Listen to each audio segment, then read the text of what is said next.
as originally broadcast over the Mutual Broadcasting System.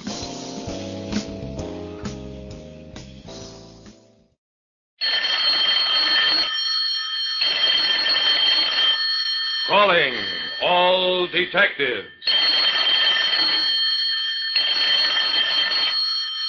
When one hoodlum gave another a holiday necktie, it spelled out a pattern of murder.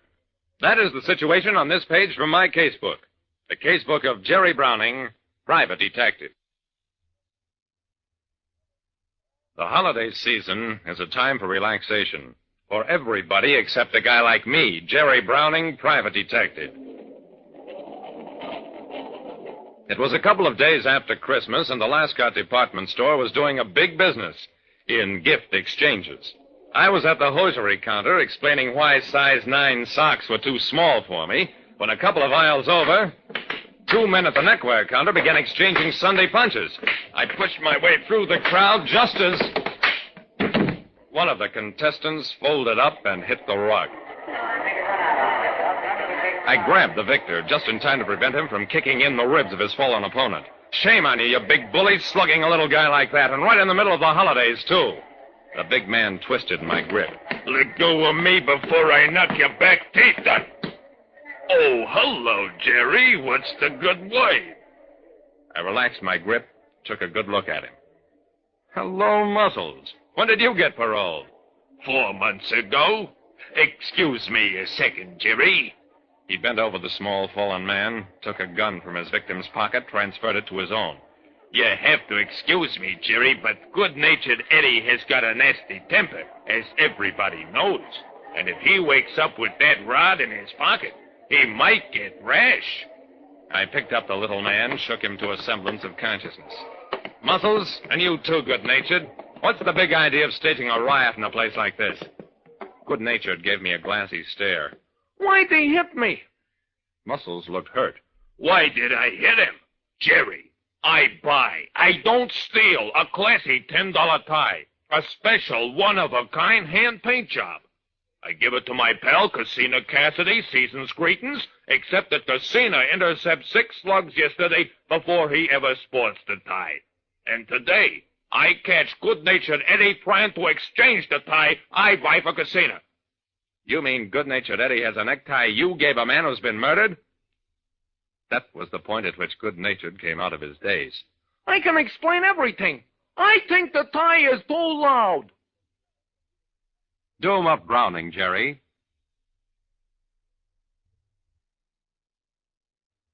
Two hoodlums staged a fight in a department store. When one tried to exchange a necktie, the other had given a murdered gambler. I walked Muscles and Good-natured down the street, keeping a firm grip on each one's arm. Good-natured muttered, Jerry, if you will butt your nose out of private business, I will cut Muscles' heart out. Muscles tried to reach beyond me to strike at the little man's face.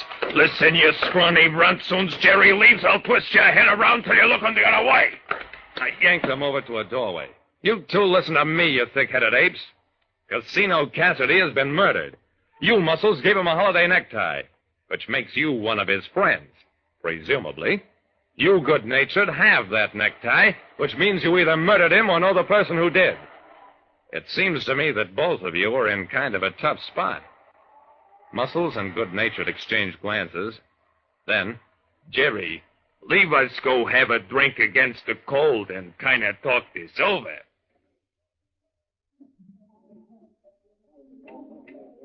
Sitting in a booth at the Red Lion Bar, Good-natured tried to explain. The tie is too loud, Jerry. That's why I went to exchange it. I'm the conservative type.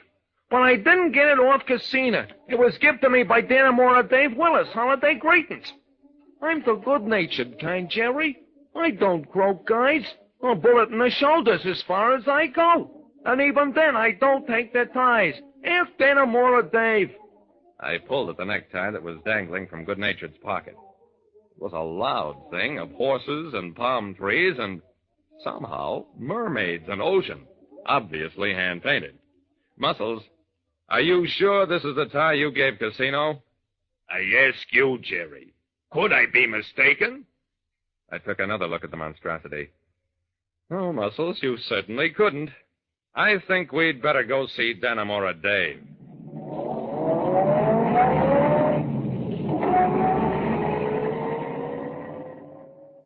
Let's pause right here. Calling All Detectives returns in a moment.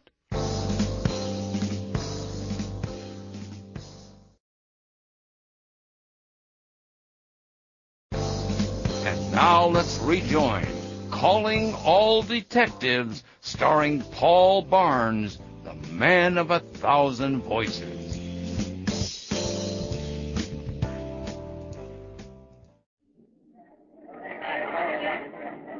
Dannemora Dave was the bouncer at a big roller skating rink. When he saw us, he came skating across the floor, pausing long enough to pluck a young would-be acrobat along the way. If you want to die, Sonny, die outside. Hello, Jerry. Muscles, good-natured. A merry Yuletide, gents. What's the score? Good-natured looked unhappy. 8-5, Dannemora, against you. I held up the necktie. You gave this to good-natured Dannemora, but before that, Muscles gave it to the late Casino Cassidy. Mind telling us how you got the tie? Dannemora winced. It was a happy holiday present from a friend. Only I personally favor bow ties, the kind with the elastic like I'm wearing. So I pass it on to my pal, good-natured here. Who gave it to you, Dannemora? The bouncer hesitated. Well, Casino was always a square guy. He shouldn't have been killed, so... Guzzler Grogan gave it to me. I thought it was kind of funny when he told me he was in too much of a hurry to get a box with it. Muscles snorted. I paid for the tie. I got a box with it. Dannemora nodded. Maybe we should all go have a talk with Guzzler Grogan. It'll take all of us to do it.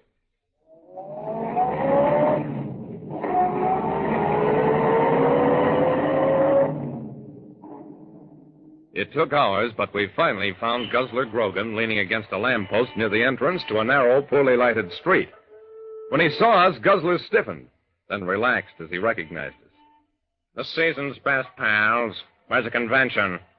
Dannemora didn't waste any time. Guzzler, you give me a tie that I give good-natured that he tries to exchange. Only before that, Muscles give the same tie to Casino Cassidy, who is now on a slab. Leave me see the tie. I held it up at a safe distance. Guzzler nodded gravely. That's a tie, all right. A dilly, ain't it? Guzzler, I know you're a hold-up man, but I didn't think you were a killer, too. Guzzler was indignant. Anybody I knock off is strictly not on purpose. Being as Dannemora's my pal, I don't mind telling, I take this tie off a guy I guzzled last night, a big skinny guy wearing a monkey-tail coat. He comes out of Casino's place last night at 2 a.m., through a window. As he lands in the grass, there I am, and I grab him around the neck and I guzzle him. You mean you choked him? That's what I said, didn't I? I got his wallet and his watch. He's got this tie in his pocket, see? And I figure that's just what I need for my good friend Dannemora Dave. A merry holiday to you. I shrugged, put the tie back into my pocket. Looks like the end of the trail, boys. Now we'll never find Casino's killer. I don't know about that. Before I fling the wallet, I look inside. Mortimer Aldershot the second is a moniker. Though naturally, I won't say it in court.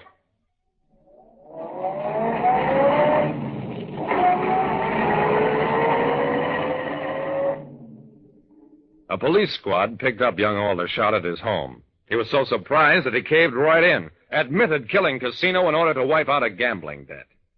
As for the necktie, it had been flung in a drawer along with Aldershot's IOUs, and when Aldershot grabbed up the notes, he stuffed the tie into his pocket as well. In his panic, he never even realized he had it.